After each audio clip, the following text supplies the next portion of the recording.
centre de transfert de technologie aujourd'hui, partie du paysage de la production intensive des fruits et légumes au Maroc, est né d'une ferme volonté et d'une profonde conviction des professionnels des fruits et légumes, à savoir que le développement de la filière ne peut passer que par l'intensification de la recherche appliquée.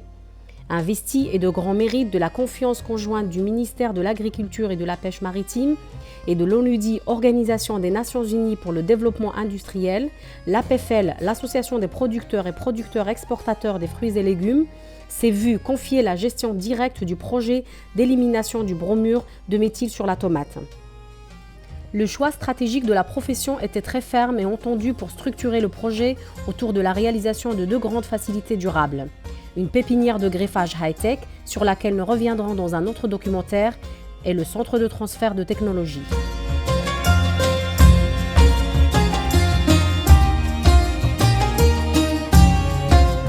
Sur une parcelle de 6,5 hectares, mise à la disposition de l'APFL par l'Office de mise en valeur agricole du Souss-Massa, le centre de transfert de technologie est lancé en 2007. Le terrain devait passer par de grands travaux fonciers, tout particulièrement le nivellement. Cette opération de grande envergure s'est déroulée sur plusieurs séquences.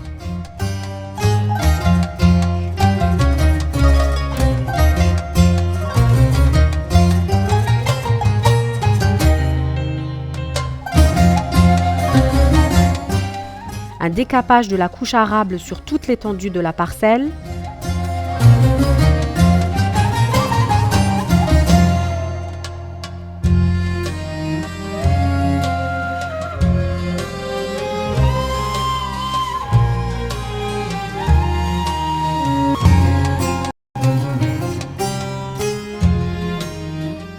une mise en plan planimétrique grossier par de gros engins sur le substrat calcaire, un nivellement de précision suivi d'une opération de stabilisation.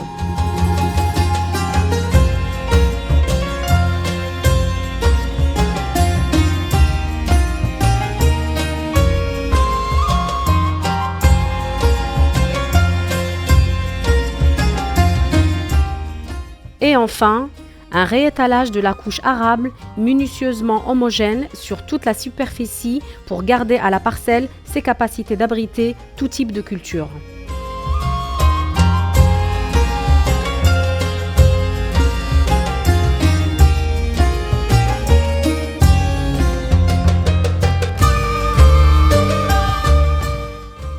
Le choix des serres à monter au centre était sans aucune équivoque la pierre angulaire du projet et la décision la plus importante à prendre. En effet, les avis oscillaient entre des structures abricanariens communs à tous les producteurs et des serres multitunnelles vers lesquelles devait aspirer la production horticole intensive marocaine.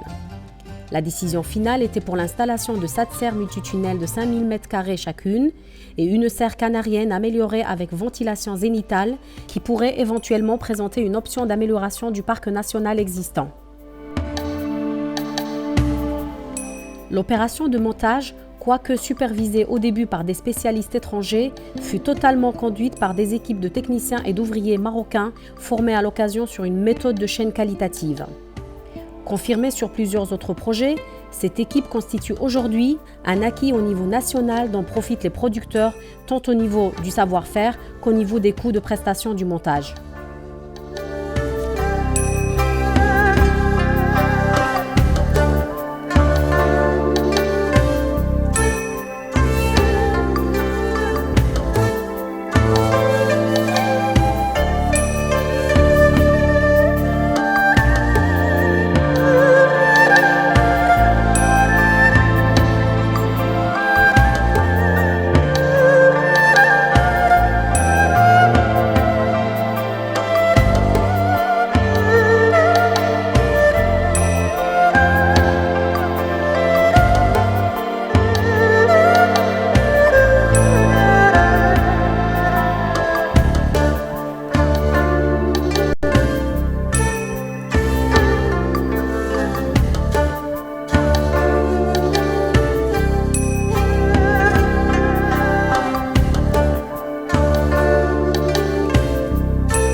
Parallèlement au montage des serres sur la parcelle, les équipements électriques et hydrauliques sont lancés.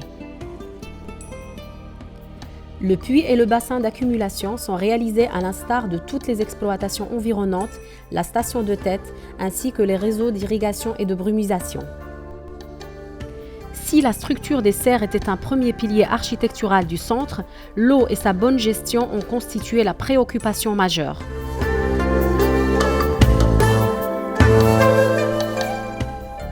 On se souvient tous, au moment du lancement du centre, de la sévérité de la problématique de pénurie d'eau dans la région du Souss, qui menaçait et qui menace toujours d'ailleurs tout le secteur horticole du Souss. Dans ce contexte, et commençant par la récupération des eaux de pluie au niveau des serres, la conception du réseau principal d'irrigation et de son éclatement, les égoutteurs et les équipements hautement technologiques tels que les sondes capacitives et les protocoles scientifiques adoptés pour l'étude des voies d'économie d'eau d'irrigation, le centre s'est confirmé comme un centre de gravité dans la dynamique de la politique de l'économie d'eau dans la région du Souss-Massa, qui était à la base de l'appel pour l'implantation du projet de dessalement d'eau de mer, lequel projet a pris aujourd'hui son chemin vers la réalisation.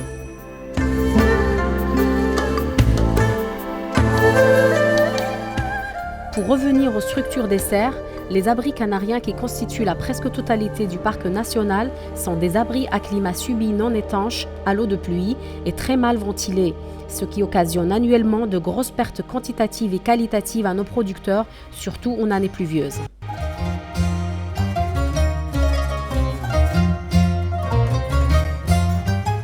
Les serres multitunnels, telles que construites au centre, grâce à leur système de ventilation latérale et zénitale, ainsi que d'autres accessoires tels que l'écran thermique, les extracteurs d'air, l'air-fog, voire le chauffage, permettent quant à elles un meilleur contrôle de climat et une meilleure gestion de risque.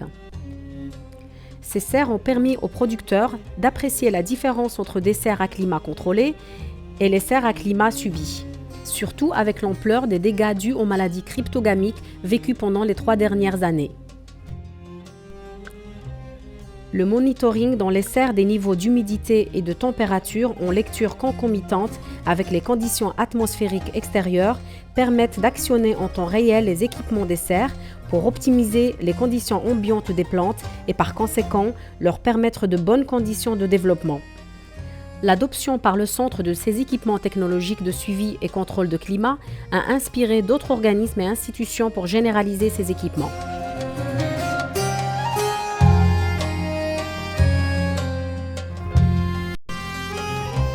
En dehors des aspects de structure et d'économie d'eau, le Centre de transfert de technologie, aujourd'hui, à sa 4e année de fonctionnement, a dédié la presque totalité de ses programmes annuels aux alternatives aux bromures de méthyle sur la culture de tomates.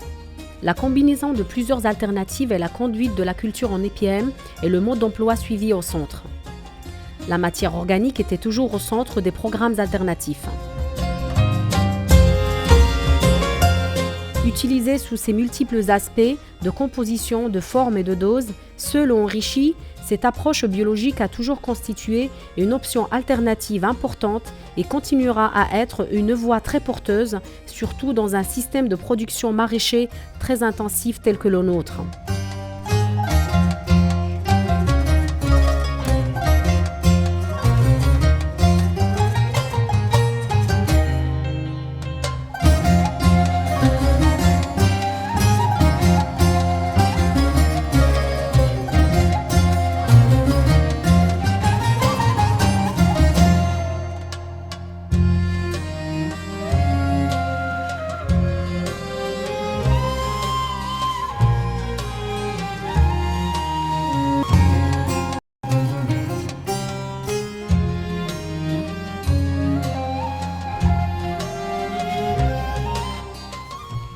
Le suivi de la solarisation sous paillage transparent, au comparé à la conduite classique sous billon noir avec un suivi rigoureux, heure par heure, des températures et de l'humidité du sol à différentes profondeurs, nous a permis de générer des données très précises sur les portées et les limites de cette technique sous les conditions spécifiques du Massa.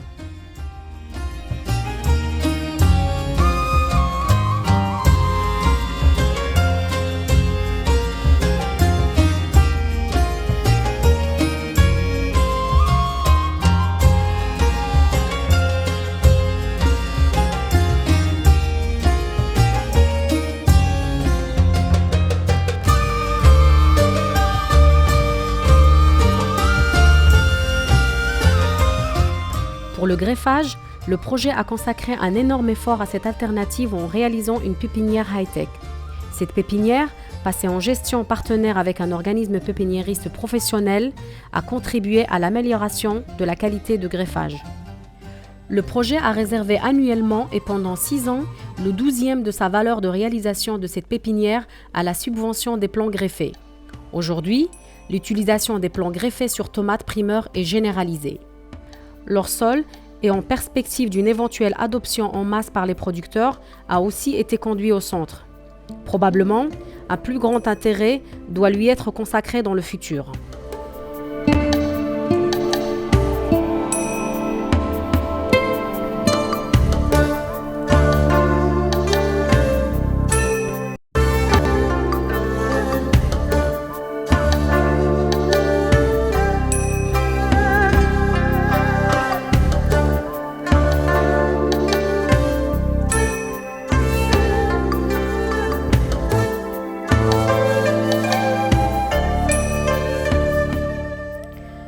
Le centre a depuis sa création dynamisé un programme de partenariat avec les entreprises et institutions leaders dans leur domaine. Ces programmes portent sur des portails techniques et technologiques pouvant apporter une plus-value à notre production de fruits et légumes. Ce programme, inauguré avec Bayer Crop Science, s'est étendu aux groupes Sawas, Azohur, Monsanto et Coopert pour la lutte biologique.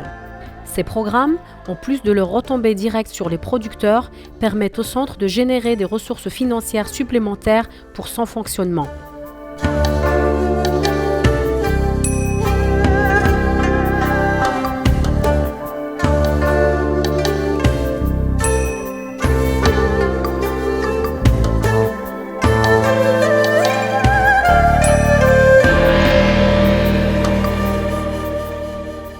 Le centre, dès sa réalisation, est vite devenu une facilité incontournable du paysage horticole de la zone.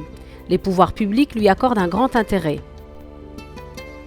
Le centre a reçu plusieurs visites d'officiels, comme le ministre de l'Agriculture et le ministre du Commerce extérieur, ici présent, présidant une journée technique. Le rayonnement du centre lui a valu l'accueil des conférences des 2 comités MBTOC et TEAP chargés de la mise en place du dispositif du protocole de Montréal. Ici, on visite avec son Excellence l'ambassadeur du Maroc à Vienne, accompagné du directeur et cadre de l'ONUDI.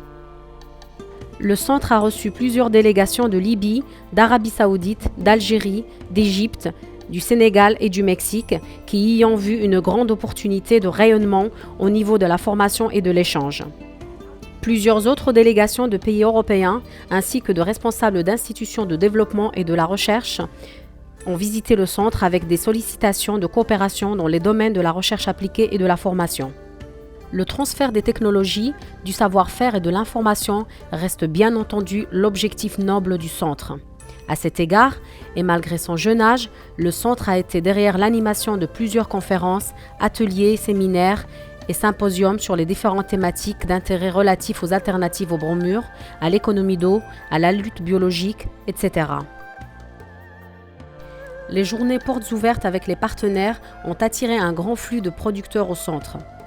Le rayonnement du centre a aussi capté l'intérêt des médias, si bien qu'en plus des plusieurs articles de presse parus, plusieurs documentaires et interviews ont été diffusés dans des chaînes nationales et internationales. Le centre a non seulement permis d'atteindre les objectifs fixés pour le projet d'élimination du bromure sur culture de tomates au Maroc, il a induit une grande dynamique dans la filière maraîchère en aidant la profession à définir une vision stratégique très claire, surtout dans le cadre de la mise en place du plan Maroc vert.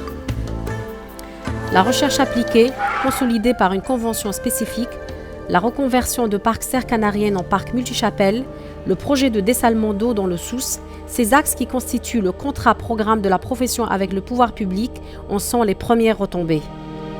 Si tous les projets d'élimination du bromure à travers le monde se sont éteints après l'élimination de la dernière tonne, celui du Maroc ne fait que démarrer. Le centre de transfert de technologie est au cœur de la filière dans son nouvel élan.